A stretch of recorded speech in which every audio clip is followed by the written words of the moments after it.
My name is Raj Lauda, and I'm the chair for Jasper's thesis defense. Just a couple of procedures that we'll go through it before we proceed with the thesis defense as such.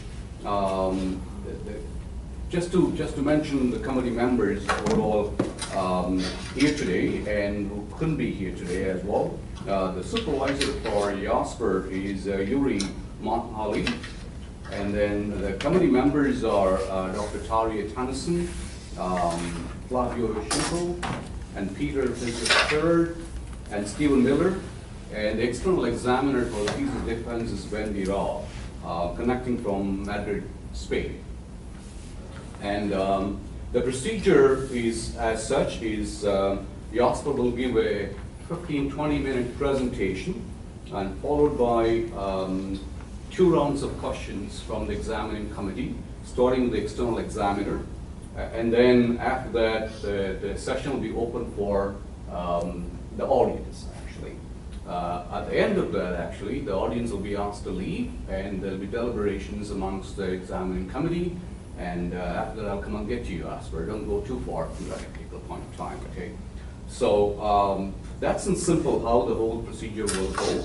And if there are any questions, actually, for the members who are connecting from outside Dalhousie? Not well. Okay. Do you all have the examiner's report? Yes. Okay. You have Yes. a copy of it, actually? Sorry. You never exactly. You never read it. You have a copy? Oh, there you go. Well, 1, 2. See, this is what happens. I'm prepared. You're most welcome. Okay. For those who are connecting from outside, if you could just send us faxes to fax the examiner's report to Murray Law, that would be wonderful, actually. Okay.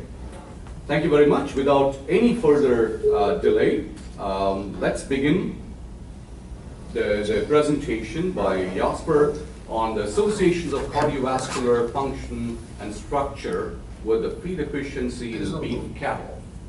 Jasper, it's your time. Okay, thank you, Dr. Lau. So thank you again for that introduction. So yes, as mentioned, my thesis topic was the associations of cardiovascular function and structure with feed deficiency in beef cattle. So throughout this presentation, I'll stick to a standard scientific outline, but I'll also add some of my additional master's experiences and acknowledgements when I finish on my presentation. So my thesis has been focused around the topic of feed efficiency. Feed efficiency continues to grow in popularity in the beef industry due to its ability to reduce environmental impacts while also improving the sustainability of beef cattle, while from a commercial standpoint, being able to reduce production costs by reducing on-farm feed costs.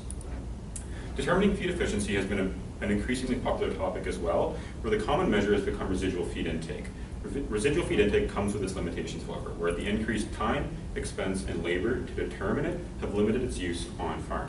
And that has actually led to the development of what are called proxies for RFI, or physiological traits that are related or correlated with RFI that are easier and more cost-effective to determine.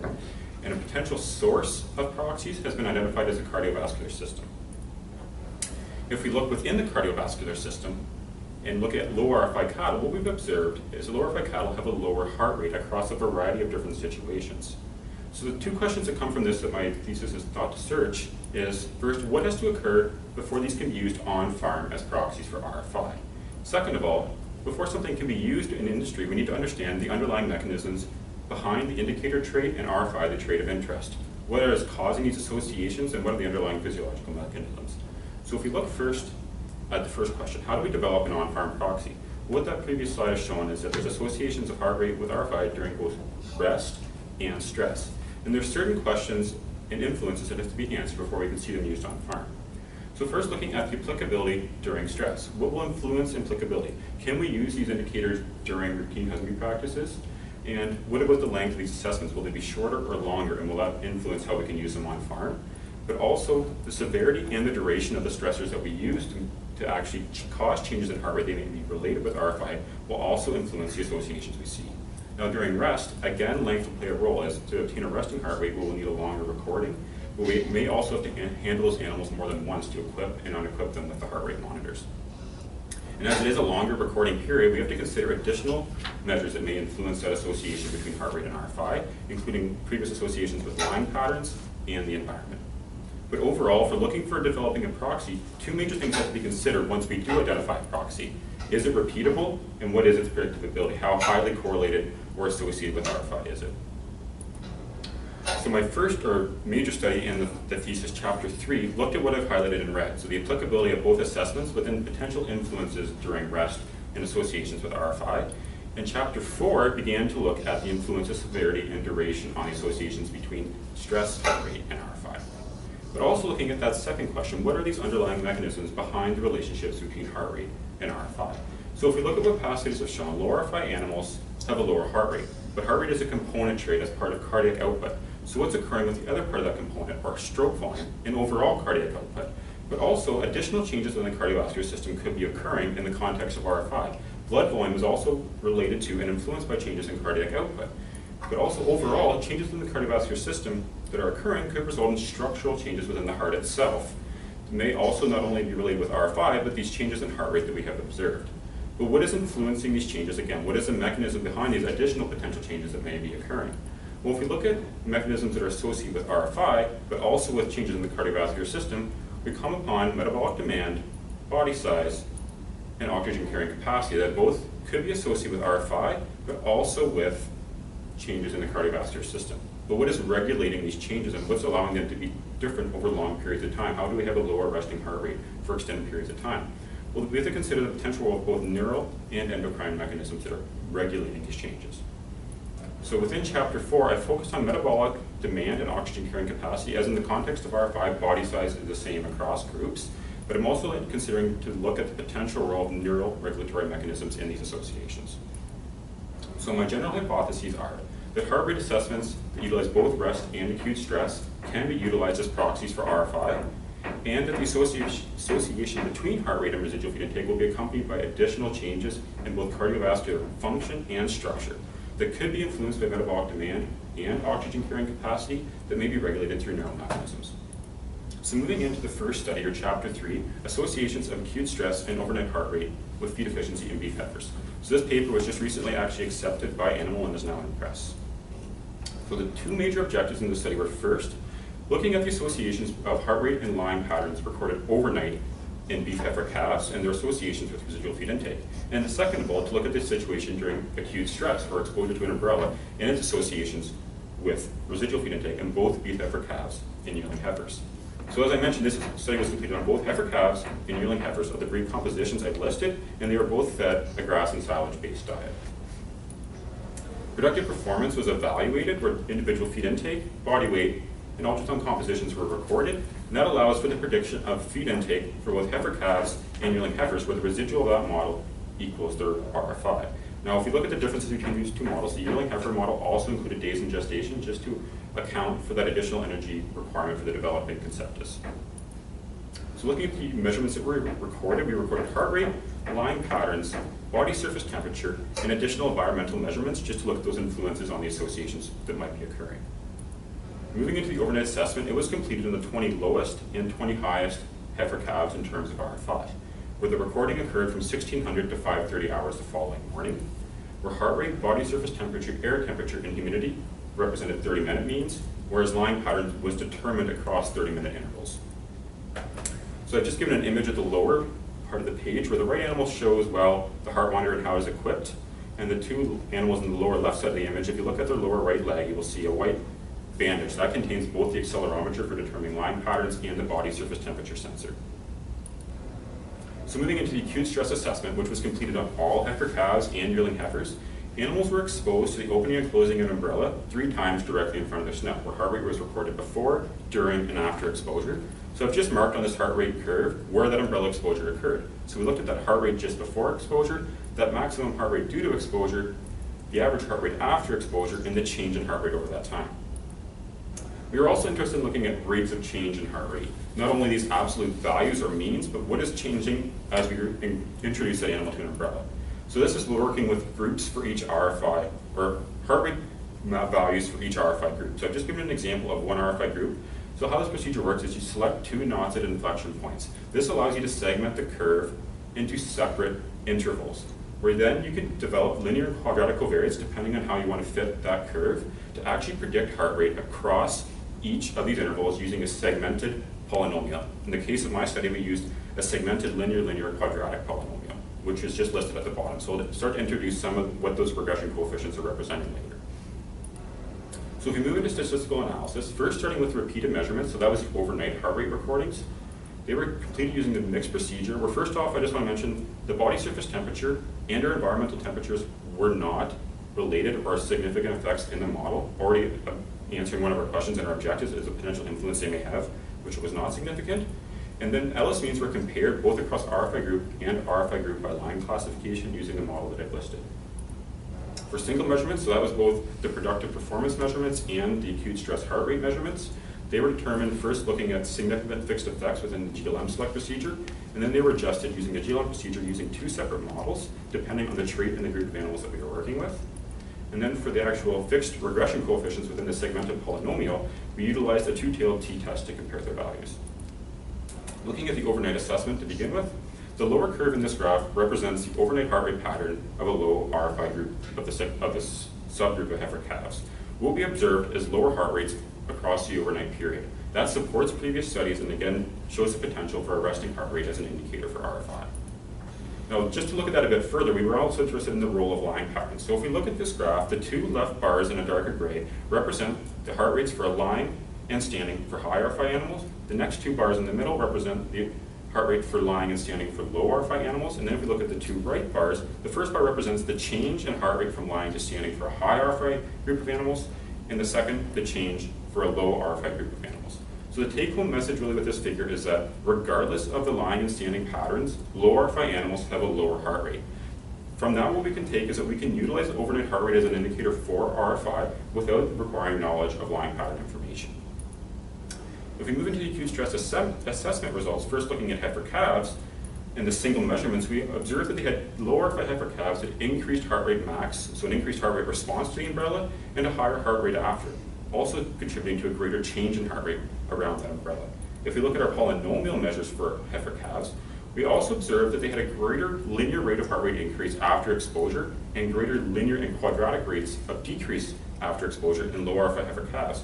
If we bring these two slides together, it's indicating that low RFI heifer calves may have a greater reaction to that umbrella, but they may be also returning to a state of homeostasis at a faster rate. That actually, if we look at the literature, supports what's called a proactive coping style, which is linked to energy conservation, which may help to describe its relationship with RFI. Now, our results change when we look at our yearling heifers, where we observed actually no differences in our single acute stress measurements, but when we move into our polynomial measurements, we observed that actually yearling heifers overall had a lower response compared to heifer calves, but also that there was differences between low and high RFI animals in yearling heifers, where high animals had a greater intercept at the beginning of the assessment, but their heart rate decreased more prior to exposure. And what this is suggesting is that yearling heifers were handled more frequently previous to being taken to the research center, and that may have allowed them to actually cope or handle this stress better, and is why we observed a lower heart rate response to the umbrella. So in conclusion, what this study has shown, looking first at the overnight assessment, is that overnight heart rate has the potential for a proxy without the information of lying patterns, and the acute stress within heifer calves indicates that it has also potential for a routine on-farm proxy during handling, that it also may only need to include that period from an umbrella exposure to their maximum heart rate, because where we saw the majority of our significant differences were actually once they're exposed until we see that maximum heart rate. So if we can shorten that assessment to that period, that may actually increase the likelihood of on-farm use. Now, the acute stress assessment in yearling heifers actually indicates we need to focus on younger cattle that have a minimal handling experience, which actually complements what's typically occurring for selection in breeding programs on farm. Now, the second study of my thesis, so chapter 4, was the associations of cardiovascular function and structure with productive performance and carcass composition in beef cattle. And it has actually been formatted for submission into the Heart and Circulatory Physiology within the American Journal of Physiology. So the objectives in this study, there was 3 objectives. First, we wanted to look at the relationships of not only heart rate, but heart rate regulation with RFI across different stress and severity situations. So we looked at also assessing the relationships not only between heart rate, but also stroke volume, cardiac output, blood volume, heart structure, heart histomorphometry, and oxygen carrying capacity, and their relationships with residual feed intake and carcass composition. And within each of those different groups of traits, we wanted to evaluate the amount of variation in RFI they explained. So So this study was completed on a more diverse population of animals where we worked with 4 different cohorts that varied not only in age and body weight, but also breed composition, and they were either fed a grain-based or a silage-based diet. So there was different assessments completed on each cohort of animals, but what I will just summarize with this slide is that overall, either heart rate, indicator dilution, carcass composition, oxygen carrying capacity, or heart structure assessments were completed. So moving first into the productive performance, which was completed on all animals, where again, individual feed intake, body weight, and ultrasound body composition were recorded, and again, used to predict RFI. In the case of this trial, we also included cohort as a fixed effect in that model to allow us to predict RFI across the 4 cohorts in the trial.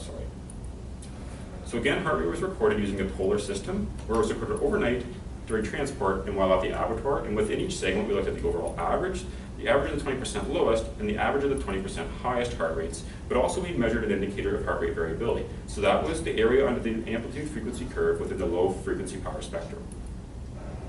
Indicator dilution in the indocyanine green dilution technique was used not only to determine blood volume, but also indicators of cardiac output and an indicator of stroke volume. Carcass and oxygen carrying capacity traits, we looked at 2 carcass traits, lean yield and fat yield, while oxygen carrying capacity traits determined in an accredited laboratory included the ones that I've listed there. Moving into our heart structure traits, first we determined the weights of the atria, the left ventricle, and the right ventricle, summing those to have a total heart weight. And then we looked at the thickness of both the right and left ventricle, and all of those were scaled by hot carcass weight.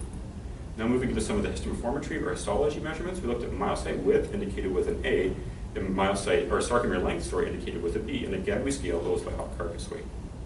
Now this study was a continuous analysis where we actually determined residuals through the GLM procedure using correlations after looking at our false discovery rates using 2 separate models, where the second model was only used for indicator dilution traits, and it also included the regression on previous feed intake. Now the regression analysis to look at the variation in RFI explained by each of these classes of traits was determined using the reg procedure, using the backward option and an inclusion level of less than 0.2, which allowed us also at the same time to maintain hierarchy effect of both linear and quadratic effects of each trait that we measured. And then we determined the partial R-squares of each trait in the selected model. So I've just given an example of the indicator dilution model, which shows the selected traits within that model, their p-values, and the overall R-square of the model and the partial R-squares of each trait.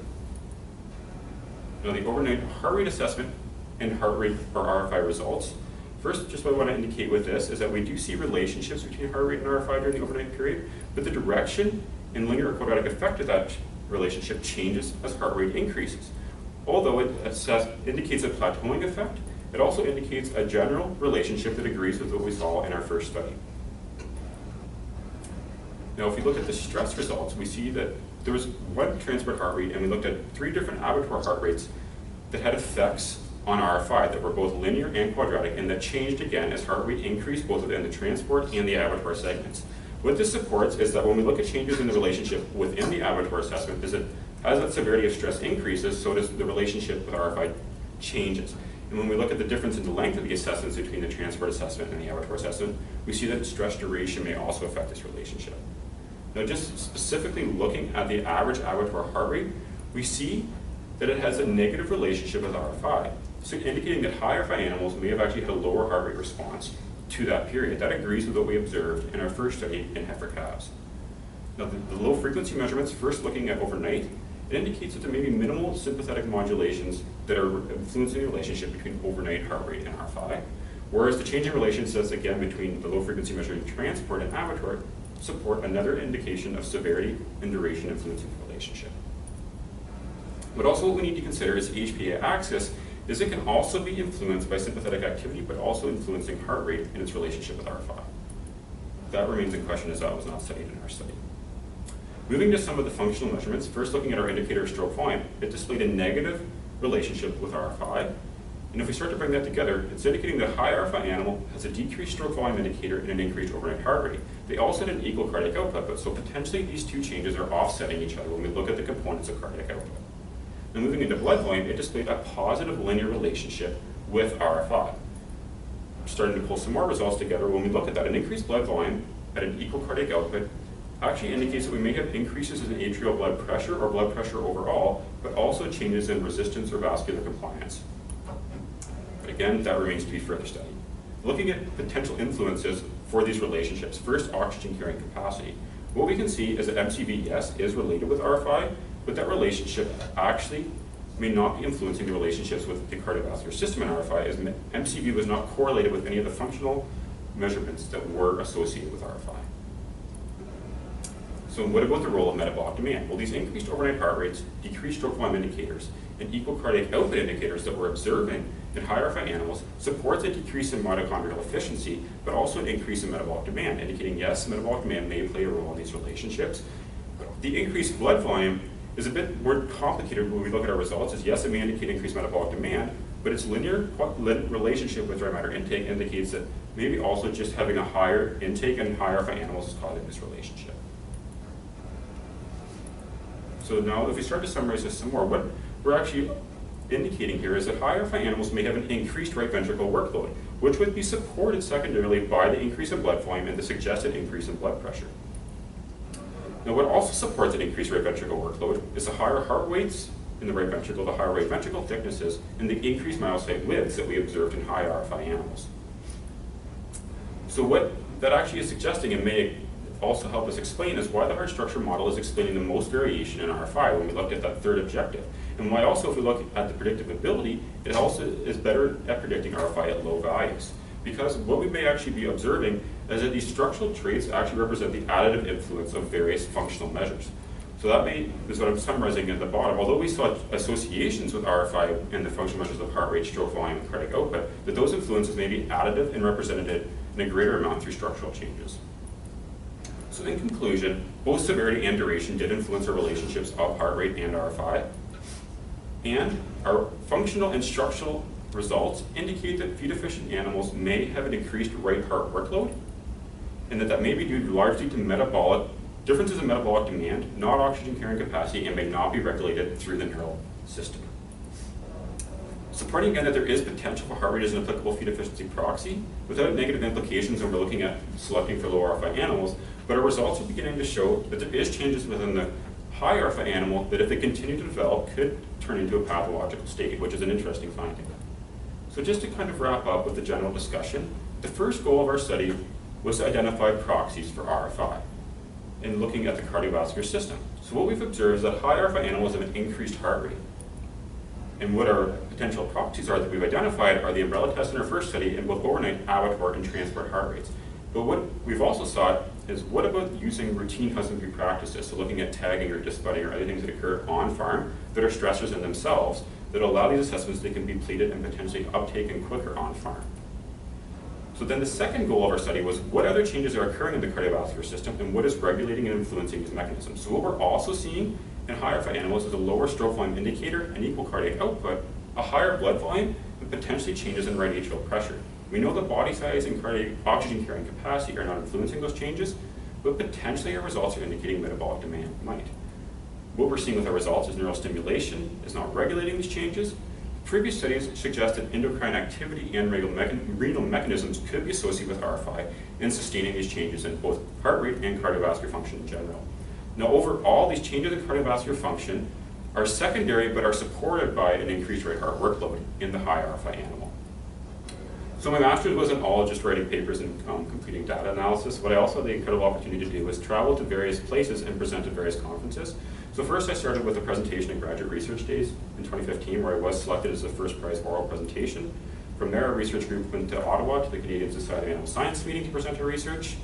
And from there, I had an incredible opportunity to travel to New Zealand, not only to write a conference paper that was selected for the Young Scientist Award, but also to be involved in a sheep project looking at RFI, heart rate, infrared measurements, and greenhouse gas measurements, and that I was actually able to present last week in Salt Lake City. From there, I traveled to Poland with the rest of our research group where I presented again on my research and was selected as the first prize oral presentation in the Physiology Commission. So I've really had an incredible opportunity outside of my research to be involved in the research community. So I just have some acknowledgements to make to that. First, to my supervisors, to my various committee members, to all the students that were there with me during the times, to the various technical assistants I had, and just to some special thanks at the bottom. But also I want to acknowledge the Graduate Training Initiative Scholarship that I received through the Growing Forward 2 program, and the funding that was made my research possible through these various organizations. Thank you.